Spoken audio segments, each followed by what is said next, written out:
So, hello everyone, welcome, and it's great to have you all here on An English View on Porto. I'm your host Matt, and joining me, we have a very special guest, an experienced commentator covering Portuguese football out in Peru. It's Nino Torres, and as he would say, yellow, yellow, yellow. Welcome aboard. How are you, and any thoughts and feelings going into this stream? Hello guys, hello. I'm here with Matt. I'm happy to be here, and I'm all pumped up about this weekend in the Portuguese Premier Liga. Two derbies to say goodbye to this 2024 has been absolutely crazy, absolutely wild. We got new coaches, we got sacks, we got scorers, we got everything that you can ask for on this Premier Liga season. It's been fantastic. It's been fantastic this second half of the year. Yeah, fantastic. It's the word. What a weekend we have ahead with not only this derby, but the Lisbon derby. But that is a story for another day. We already have two people in the chat already. Miguel Lazana, who mentions your name, Nino, and Sebastian, a fan of AIK, Colo Colo, and AC Milan. Any news on players missing the game tomorrow? Not actually checked much on that. Do you know at all, Nino? I don't have any injury list right now. Probably they will release it earlier tomorrow morning. So I'll keep you posted, Sebastian, on that one tomorrow morning. Yeah. Yeah, and if I find out any updates on that along the way, I shall let you know. Nothing to stand out on. So I guess the first place to go to,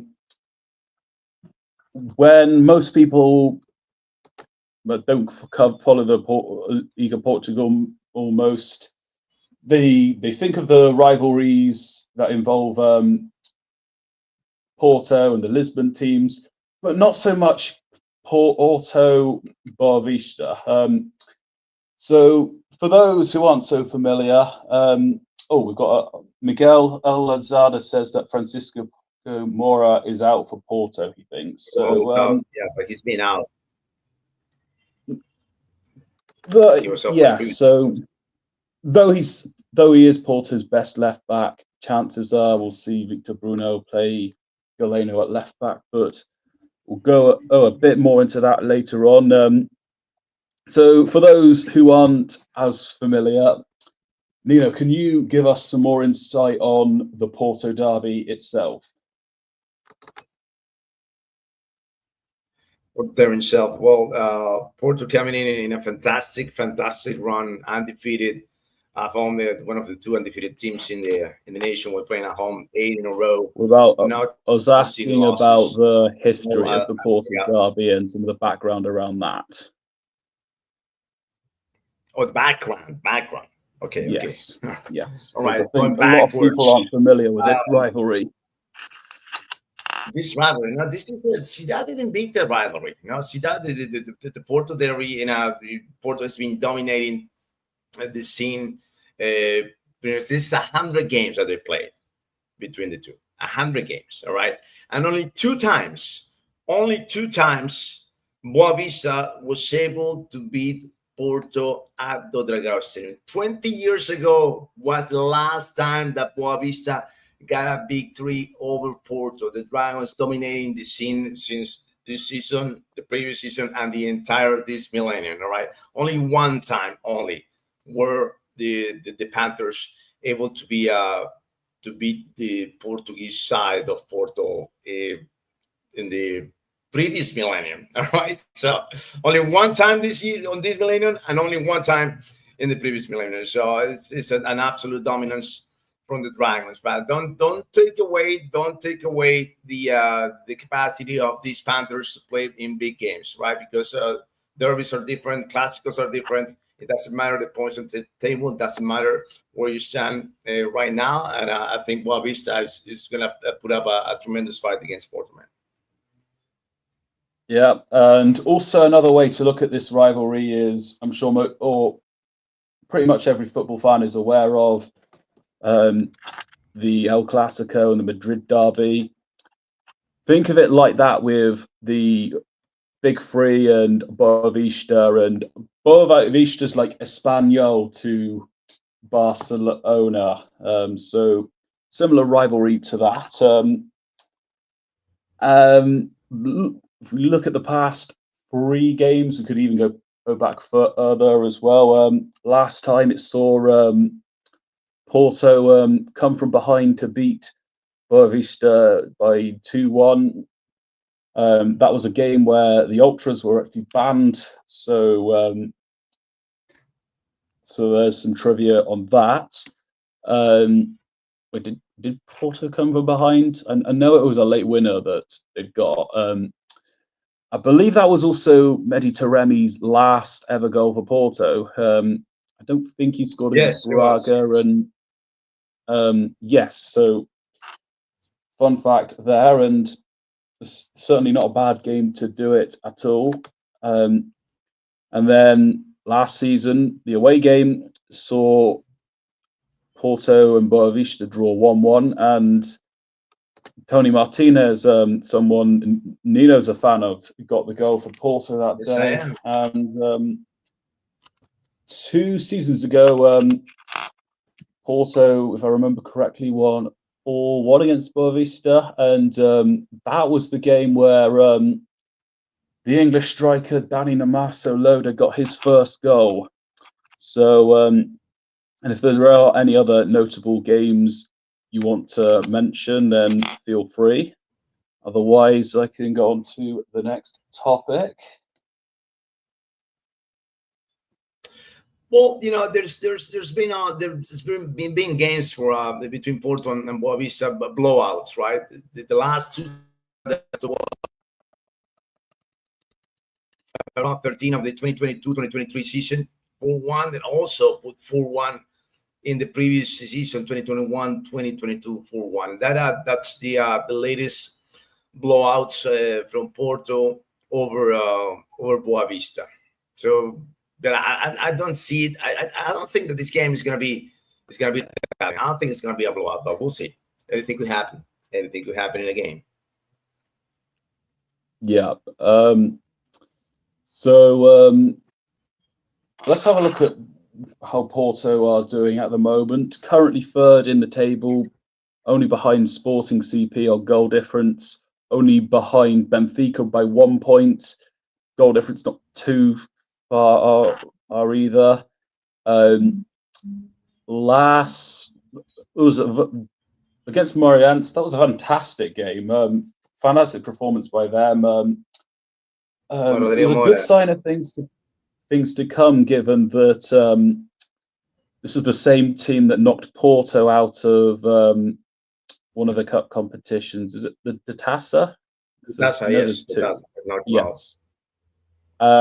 They'd also got a draw. They were so close to beating Benfica earlier in the season, but a last-minute penalty denied them that, and they beat Sporting CP not too long ago. So that was a great win. And then and before that, I wasn't too convinced from the wins against Estrela and Midtjylland. More of okay performances that were enough to beat some lesser teams, but with the Moreirense game, I feel more satisfied going into this game. We're seeing Alan Varela not play as much recently. Samu's still scoring at least every 2 games. So things looking a bit better. Let's talk about a little bit, Samu, Matt, because even though he's the leading striker for Porto this season, right? There's no doubt about it. Tremendous impact of him, right? Check this out, right? He scored only in one game in October. He scored only in one game. Well, the one in October was a hat trick, but I mean, scoring one game. All right. In November, scored in one game also. And in December, he scored in only one game. So in the past 3 months, Samuel Morodion hasn't been the unstoppable force that came into the league in the early stages of the season. You know, he got a fantastic September, scoring in every single week in September. But it hasn't been that true force that can lead the way in offense for Porto lately. I'm not saying that he's not going to be able to do it throughout the season. I'm not saying that. But lately, in the last 90 days, Samuel Morgan has only been accountable in only 3 games. So I don't know. Yep. Most likely, I think he's going to score in this game. Okay, I think he's going to score in this game because Porto, against the lower tier teams, he has no mercy. 4 goals, 5 goals, 3 goals, 3, 4, 5 multi-goal games on every opponent that is below the top 10. And every opponent that they face below the top 10, they blew him away. Yeah. So I think they're going to come up with all the forces on Saturday because they know that they have to rely on their victory and then sit tight and get some popcorn, some beer, and see what happens in the Lisbon Derby, man, with the 3 points in the bag, of course. Because they could lead, they could end the next year leading the competition if the Sporting and Benfica split points. Thanks for that, Nino. Funnily enough, the first game Samu stopped scoring in was actually the one I went to against Braga, although he did score an offside goal. In the last game, Samu did get a goal and an assist. So out of context, that's going to be a good sign for the next game. Although, if the statistics you've shared are a thing to go by, then we'll see how that goes. There is another player I have in mind, and I will go to the comments because the last comment segues nicely into this. And they're all from Miguel, who says, "Well said, Ed Nino. Boavista tend to play their best games of the season against Porto. Yes, Taremi's last aim at the Dragão, he scored the penalty. Do you think Mora will begin to become a staple in the 11? So, and he's the player, Rodrigo Mora. Given how he did away at Moreirense, I think he's definitely going to start. He's at least earned a spot.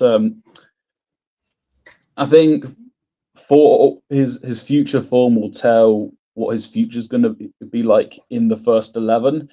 But he's in a strong position, and if he starts, which I think he will, I think he could certainly do something, at least create a handful of chances. I'll go to you firstly on how do you think Porto, or do you think of Porto both recently and throughout the season? What was the question again, Matt? So it's so basically just on Porto this season, and plus recency is also another factor into my question. Okay, so I was just looking at the Miguel and Sana saying that if I think Mora was going to start, I think he was going to start. He got his chance to prove his worth on his first start of the season, recording the a goal and an assist, the youngest player to do so in 35 years. Okay, and I think how critical is the influence of Rodrigo Mora on this offense? Why I think Rodrigo Mora is going to start this game? Because number one, Fabio Vieira hasn't been consistent all season long. Okay, it's the position for Pipe. He's got to be a winger. He's not the number 10. He's not comfortable being the number 10. And with Rodrigo Mora being behind Samu, I think that's the most effective combination that you can put up on the pitch on this Saturday. And I think Vitor Bruno is going to go all in with the best 11 possible that he has. That means that they're gonna have Rodrigo Mora, they're gonna have Vieira, they're gonna have Pepe. All three gonna be behind Samuel Morodion, and I think that's the best offensive structure that Vitor Bruno can put on the pitch on this Saturday in order to get 3 points over Boavista. Yes, and throughout the season, what have you thought of Porto? My thoughts throughout the season of Porto that they're still developing. They're still developing. There's no an easy way to identify what is the style of play of Porto, what's happening with Porto. All right, because for some reason they've been incapable to put a blueprint from the get-go on games. Yeah. All right. So there's a stat that's backing this up, and what I'm saying is 88% of the goals that Porto scored, they scored in the second half. 88% of the goals that they scored in the second half in the entire season. That tells you what, that they don't like early birds. They're not 6 a.m.ers, 5 a.m.ers. No, they don't like bacon in the morning. No, they like to be ready at lunchtime. All right, that's how Porto plays this season, and I think that's what happened with Sporting and Benfica. The two games, the only 2 losses throughout the season. But you can have that luxury against any other team, but not against the big 3. And that's why they got the 2 losses so far this season. You can have that luxury when you're playing Casapia, Estrella Amadora, and putting the games away in a span of 8, 10, 12, 15 minutes. Okay, that's the span of the time that they usually score. They put 2 goals away, and they are in absolute control of the games. But I think be careful with Boavista. I know they haven't scored. They only scored 1. Is it 1? 2? No, 2 goals. 2 goals from the run of play in the entire season. When did that happen? In the games against Sporting, in a big game. Before that, Boavista wasn't able to score only one goal from a counterattack in the entire season. And against Sporting, they put 2 from the run of play. So I don't think Porto was going to have this luxury on this game against Boavista, right? But they're dead last. No, I don't care. I don't care what the table says, all right? Boavista is going to come up strong, and my boy, one of my favorites too. You heard me saying this a lot. Salvador Agra.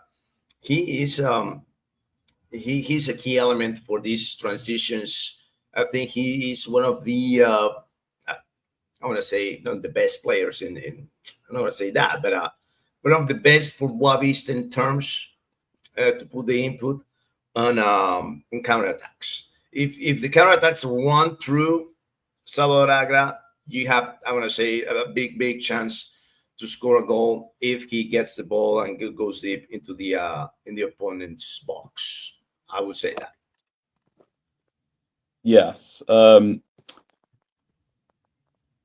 what have you thought of the game against Moreirense previously before Christmas? What about it? What about the game before Christmas? Moreirense versus Porto. What were your thoughts on that game? About the Moreirense game. I thought there was going to be it's exactly how I pictured the game. That's exactly how I pictured the game from the get-go, because every time that you go to Moreira de Cónegos is one of the, I want to say, one of the toughest destinations outside of the big 3, big 4. Okay, once you go to Moreira de Cónegos, you know they're going to be compact. They're going to be, and they were doing the job perfectly. They were operating perfectly that defense. And but it takes only one. This is what happens when you have players like Rodrigo Mora and Samuel Morodion. Porto wasn't able to crack the code, and then they rely on the magic of Rodrigo Mora to get that to open the count for Porto with Samuel Morodion, and that's when Moreirense kind of lose a little bit their focus. I don't think that they were that effective after that first goal. And it should have that impact in yourself when you got one goal down. I mean, if that's the different in mentality between the big teams and the lower tier teams, because when you got a punch, you punch back.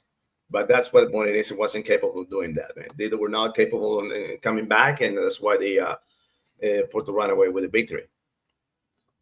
Yes, and the other impressive part for me was the fact that I thought Porto defended so well in that game.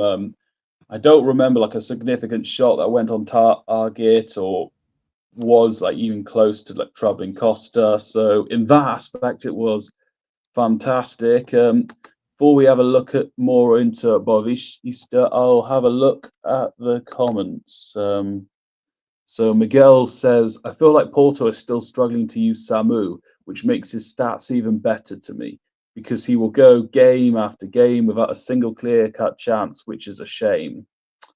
Do you have anything to add to respond to that? That's why Rodrigo Mora is so important now, because with Fabio Vieira and Pepe not being that precise, that efficient, that accurate in the throw-ins, in the crosses. I think yes. I mean, he's totally right. That even with the impressive numbers that he's having now, he should have been at least 2 or 3 more goals on his stats. I think he should have now 13, 14 goals. But no, it wasn't the case, and that's why I was pointing that out, that he only scored in 3 games in the last 3 months. Yeah. If there's no more comments to follow that up with, let's look at into Boavista. So they went into today being third bottom, just above the relegation zone. The fact that Aruca are drawing means that Boavista is now into the relegation zone. I know. Last time they got a 0-0 draw at home to AVS. So it's been a bad season for Boavista. Horrible. But one fact I can give you is that, well, I can give the audience too, is that Boavista 2 wins this season. Both of them have been away. What has your thoughts been on Boavista? Let's start. What do you think of them this season? I think it's unfair that the position that they are now, man. I think it is unfair, but we come down to the simple rules of soccer. If you score, you got chances. If you don't score, your chances reduce significantly. And the fact that Bobby Bazooka Boston has only scored once, his first goal was against Sporting. When your striker is not getting it done, and then you got players like Gabriel Senior, you got players like Salvador Agre, players like Benny, Alancino, talented young and fast players that they can make this team so dynamic in order to assist and to feed your striker. But no, it hasn't been the case. It hasn't been the case, and they don't have Vukovic now, which is a player that could give you that long distance deliveries, very effective from mid range. They don't have that, and it is crazy the decision that it's been for Boavista. In the end, 2 things, right? I mean, they don't have firepower, and the defense this year. Even though I love the Tito Pascal, I love the Tito Pascal. He's kind of reckless. The Uruguayan, he's kind of reckless, and because of that attitude, that he's a hot-headed. He loses his temper, and he provides a lot of space in the backside of a story for Avista. And in the other side, also the transitions with Sebastián Pérez, the Colombian. I think he was, even though the last season wasn't great, they almost got relegated again. I think that they got the impression that Sebastián Pérez was more in control of the distribution aspect of the game for Boavista. Not so much this season. I think he's been only focusing on recovering the ball, but the second part of his job, because he's a box midfielder and he's a captain too. It's that once he recovers the ball, is the accuracy in order to run the counterattacks for Boavista not that accurate. And when you lose the ball in and you're in a counterattack, you get exposed again. You get exposed again with your transition, everyone forward, and then immediately lose the possession again. You gotta back it up, and then everybody's out of position, and that's why Boavista got scored a lot. Yes, yeah, it's quite unfortunate. I must say, I did watch Boavista when they played Sporting CP away, and that was a fantastic game. And fair play for them to responding after going down first two times. Gave Sporting CP a very good game. Unfortunately, Sporting CP had the quality to see them through to the win. Some of the other bigger games they have unfortunately for Ben, they have been missing the mark in terms of getting the important wins. AVS, for example, Varonesh, they drew at home 1-1, which saw 2 red cards for each. Nacional 0-0 away. I'll check out. I'll just have a look at the table, see where Nacional are, but certainly not a team that's expected to go high. Again, Nacional's 14th, but just 1 point ahead. And then there was Gil Vicente, which they were away to, which they did get a win. Rio Ave was a home loss with 2 red cards. I think the games that had red cards, they do reflect what you were saying about one of the players losing their heads. So form-wise, it's not been looking good, but they've still got the away wins. As you mentioned, that he won't be giving Porto easy games. We've got AD744. Hello, welcome. Great to have you here. Welcome. And then yeah, do give some appreciation to him as well. And let's look at Miguel's comments. He said, as I think Boavista's situation is unfortunate, unable to make transfers in tons of depth. As a Portista, it's a shame to see them possibly relegated. Yeah, but they're all fair points. He also says, I really like Sebastian Perez. I think he really embodies Boavista. And if they build a team around his character, they can really begin to stop shipping in so many goals against them. Yeah, well, the fact that he's a captain does help a lot. Any other thoughts in regards to Boavista? Yes, I was going to say about Sebastian Perez, Miguel. Yeah, absolutely. That's what's happening with Boavista. This is not build the team. The team is not built around Sebastian Perez. It's not built around him, and I think that's the main mistake of the season. Because if you build the team around it, you can give them help, you can give an assist, especially on the flanks. Someone to talk about, someone to dance with, and it hasn't been the case. I mean, I think they're gonna work better on their connection with Raicinho. I think that's the connection, the partnership that they need to work on better for the rest of the season. If they turn that around, if they make those two connect, the route is going to be way much faster. It's going to be way more clearer through the goal for Boavista if they work on that partnership for them. I think so. Yeah, true. Now let's look at the game itself. this is a game where we would expect Porto to have most of the possession, most of the chances. Boavista are going to get themselves organised and exploit Porto with any possible mistakes or set pieces. How do you think this game's going to go down? I think Porto's gonna go like I said, it's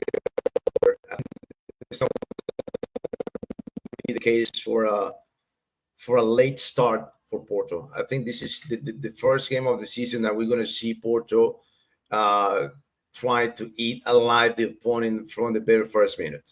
I think Porto is gonna be so much more aggressive than any other game that we've seen so far this season. And I was looking at the possible lineup for tomorrow. Uh, got the guys from WhoScored.com. I got Vieira, Mora, and Pepe behind Samu. That's exactly what I was thinking of, and that's what he's gonna getting those the front court for Porto is gonna be dominant. It's gonna be absolutely dominant, and I would love to see. I would love to see the best Pepe on this game, the best Fabio Vieira on this game, supporting this 17-year-old kid behind Samu. And I don't want this to be a blowout, but it's gonna go either way. All right, it's gonna go either way. Either it's gonna be a dramatic, maybe I don't know, 3-2 kind of thing, but it could also be 5-0. So at least when I see, I'm thinking of at least 4 goals coming into this game. And that's how I see it. Either we got a dramatic first half, maybe like a 1-1 first half, because Boavista is going to try to defend as much as they can. But then they're gonna, Porto's gonna turn down the walls in the second half, and they're gonna run the score sheet. That's one of the 2 options. Either they dominate from the get-go, or they got this first half, not because of Porto is not able to wake up early. No, it's because of the amount of pressure that Boavista is going to put on Porto in order to hold them from score. That's how I see the game. Those are the 2 options that I can see possible. How you see the game, Matt? Well, I've only watched Boavista play once this season. I do think we're going to see Porto be on the front foot, and I think the sooner they can get a goal, the more likely the floodgates are going to open. I think that's probably the most straightforward way that Porto can win this. I think certainly defensively Porto have got to be very disciplined. Miguel, he says, I think there will be a lot of pressure on Porto too. Massive derby at home. The fans will and kind of against the manager. I feel like it will be a very tough game unless Porto score early. Yeah, that's definitely the case. And it took a winner in added time for Porto to get the victory last time. And Boavista will definitely be up for this. And he does also say, I feel like the Porto game is going to be a lot of just Porto attempting to break down Boavista's lines.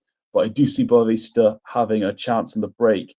Agar is dangerous on set pieces too.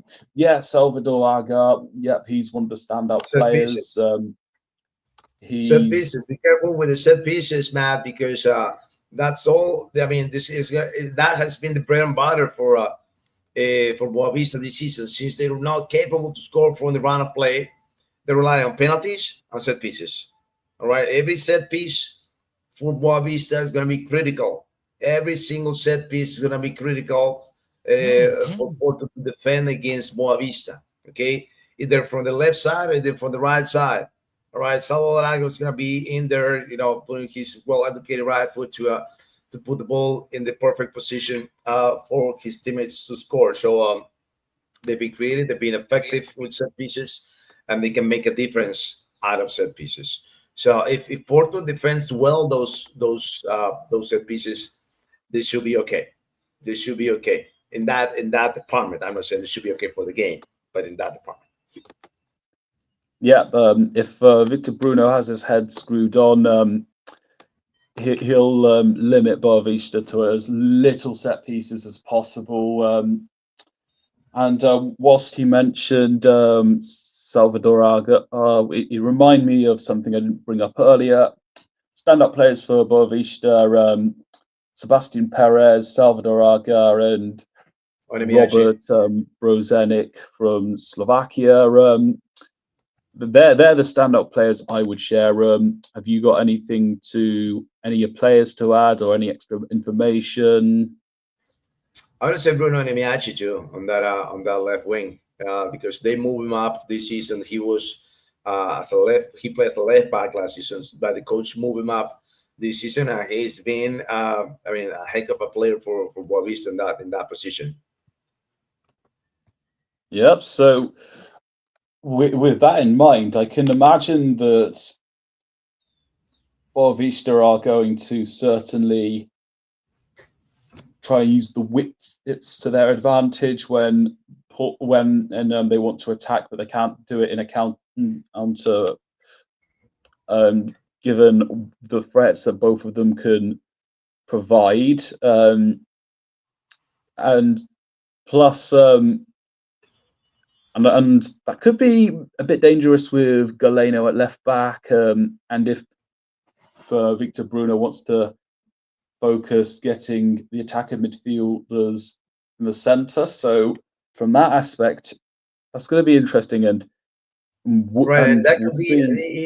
that could be a weakness for that Boavista can exploit, because once you have Pepe and Galeno both up high on the pitch, you got that space to exploit, and you got Salvador Agra in there to fit between in that channel and to create dangerous goal scoring opportunities for Boavista. That's I think that's the spot. That's the blind spot that Porto is having. And if Boavista can get if they can get a positive result out of there, I mean, I'm froze. Okay. It's gonna be one of the key elements on the game if they can be productive from that space behind Galeno. Yes, true, absolutely. Miguel Lozano has again said Aga, Perez, also very experienced players. They will be able to play and mess with Porto, maybe mess with the referee. It's going to be a gritty game in his opinion. Yes, that could definitely happen. You know that. You know it's going to be a red card at least in a Porto game, and not for a Porto player. We've seen Porto do that a few times, maybe not quite as much under Sergio Conceição, but it's happened a few times this season. Boavista have had some players sent off recently. So, yeah, I can definitely concur that I was thinking there's a strong potential of a red card, but if you say there's definitely, I'm not going to dispute that. I can give you two names actually right away. They can be both. They can be sent off. One is Sebastian Perez, and the other one is El Tito Pascal. One of the two is going to get a red card. One of the two. Mark my words. Okay. I'll tell you one player. I don't think he's going to start, but I think if he does play, I think João Mario could get a red card. And if I'm going to go for a centre back, I say Perez is more likely than Otavio to be sent off. I think so. There's an argument for the midfielders. Is there anything else you have to add before we look at the lineups of both teams? No. Let's go to the lineups. Let's go. Let's dive in, brother. Okay, so for Porto, I think we can both expect Diogo Costa to start. I think at right back we'll see Martin Fernandes. Do you agree, or do you think we'll see João Mario? Yeah, no, Martin Fernandes is going to be there for sure. And Nurhan Perez and Otavio, I would expect them to be both at centre back. They've been I think he's very going to good change since they times from the started. last game. Ooh, you think this is going to change? Ooh.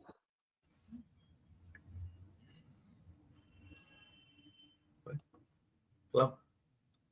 What? Oh yeah, I believe what I thought. What I thought you said was you think that. I believe you said that you think there might be a change in the centre backs. No. I said that I'm not.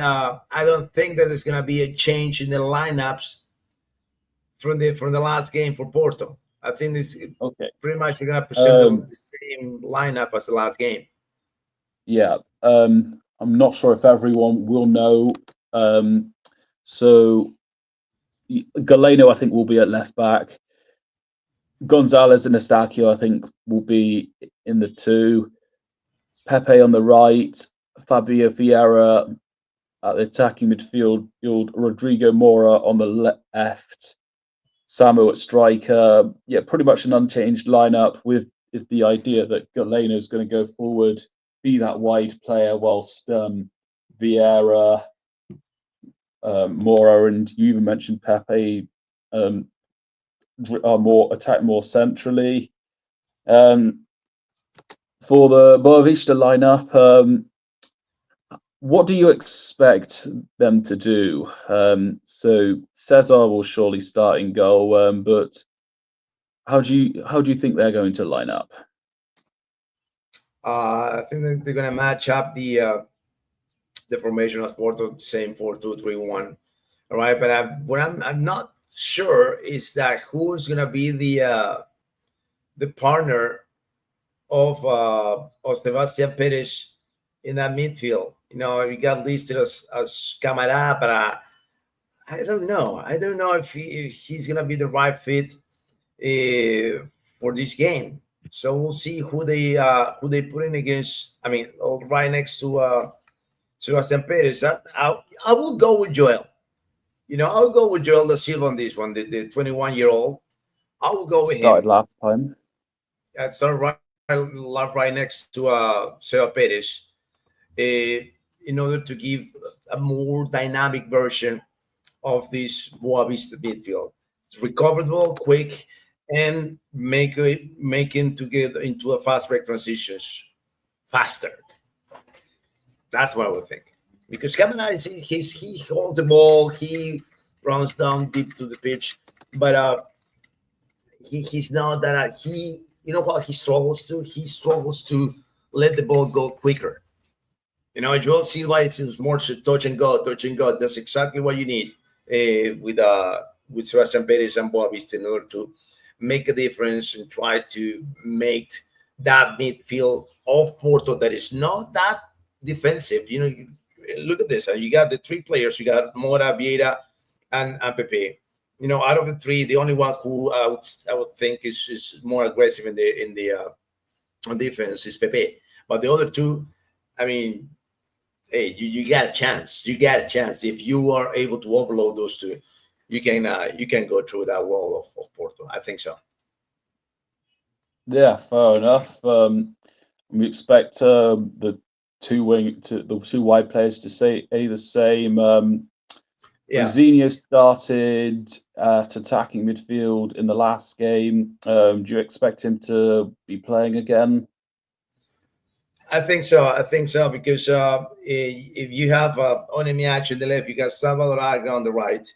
You know, you got two strong wingers. Onemiach is more powerful and faster than Agra, but Agra is more of a cerebral player for Boavista, and it's crucial to have Raicinho behind your striker. It's crucial for me to having. I prefer them to play behind the striker than playing on the wings, even though he drifts to the sides almost all the time. You know, he plays the entire width of the pitch. But I like him on that main role, on that main channel for Boavista to distribute the ball faster and to be able to make that triangle with Sebastian Perez and Joel Silva to be the core of sort of operations for Boavista. Yeah, Robert Bozenic, do you expect him to start? That's the first question I've got on him. What else you have to lose, man? You have any other people, any other player that can strike the ball? So the list of strikers that you have, who else do you have as a striker? I mean, you got Teo Machado, and that's it. You don't have no one else. Well, that answers the next question I was going to have is, given where they are in the table, is there any argument to say that the competition's open, but possibly not? So Miguel has said, I think Fabio Vieira's side can be exposed by Boavista, very poor on his defensive work, can definitely be countered. Same with Galeno if he gets carried away with attacking as we push for a goal. Yeah, that could easily happen. Vieira, though, I'd say will be playing more centrally. So on the whips, I don't expect him to be exposed there, but they could expose Fabio Vieira centrally, given the fact of his very poor defensive work. Yeah, that way you have the guys behind you. You got the Nico Gonzalez, and you got the what's his name? I forgot his name. Eustachio behind. Yes. So he needs that backup. He needs his bodyguards to be behind him. Slightly off topic, but one question I will ask: what do you think Alan Varela needs to do to get back into the starting 11? I mean, I'm not in training with him every day. I wish I could figure out what's going on with Alan Varela. I really don't know why he lost his position as starter, because it's not that like in the throughout the season, like he's playing poorly. I don't think so.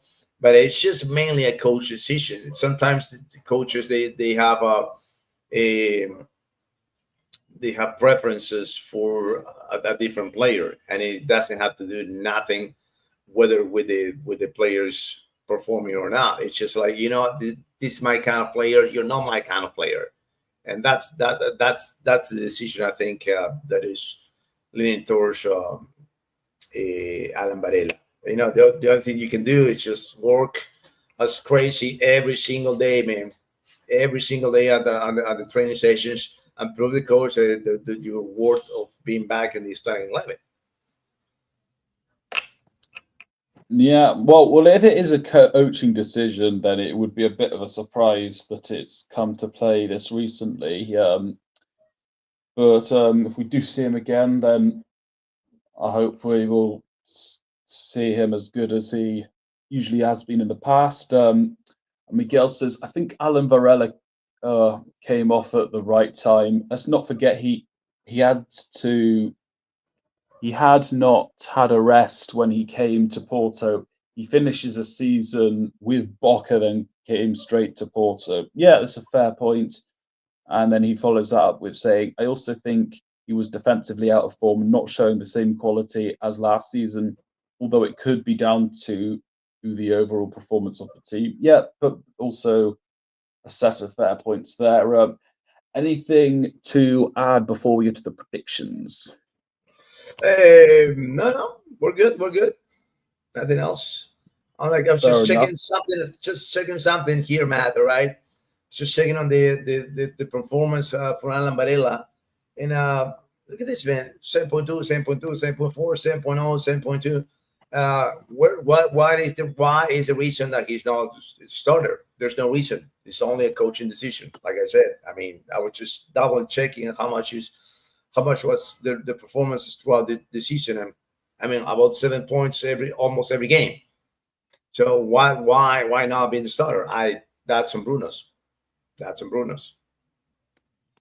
Possibly.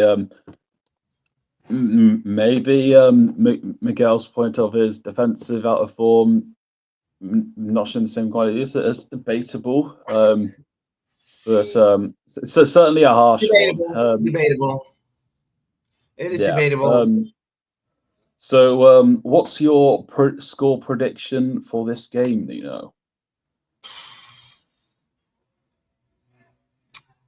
I think it's gonna be. Man. 4-2 Porto. 4-2. Get your predictions in the chat for those that are watching.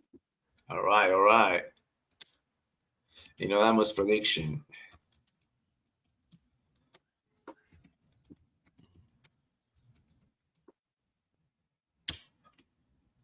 There you go. Oh, so you've said 4-2. Any thoughts behind your 4-2 prediction? Any what again? Any thoughts behind why you've said 4-2? Because I believe that it's gonna be the first half is gonna be the hardest part of this game. It's gonna be the hardest part of this game. Once Porto gets done with that first half, they knock it off. We're gonna be able to perform better, and that's when they're gonna run the table in the second half. And that's when they're gonna blow away the Boavista in the second half. It's gonna be tough the first half, and maybe 1-1, maybe 2-1 only. But for sure, I've seen Boavista scoring in the first half. That's going to make the game a bit more complicated for Porto in the first half. I think the second half is everything's going to be down the hill. Yeah, fair enough.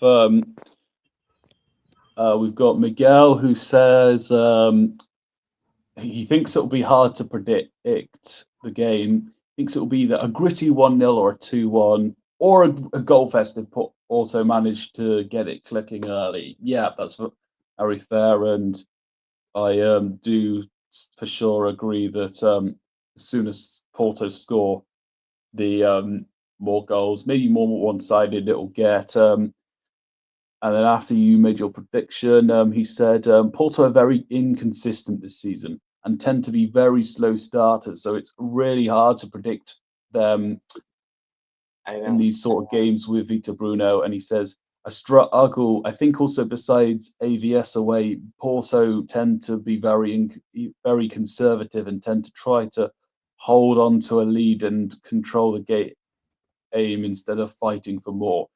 Yeah, fair points as well. For my prediction, I'm going to say... Oh, you got something to add? No. Go for it. My prediction, I'm going to say it will be Porto 3, Boavista 1. I think for the most part, we'll see a close game. I think we'll see more chances from Porto, but with the wide players in mind, I think it will be pragmatic at times. I think chances are we'll see the third goal come in the last 10 minutes. So, yeah, I'm thinking it will be a good game, but with a 3-1 overall. So, yeah, that's my predictions overall. Any final thoughts ahead of this game?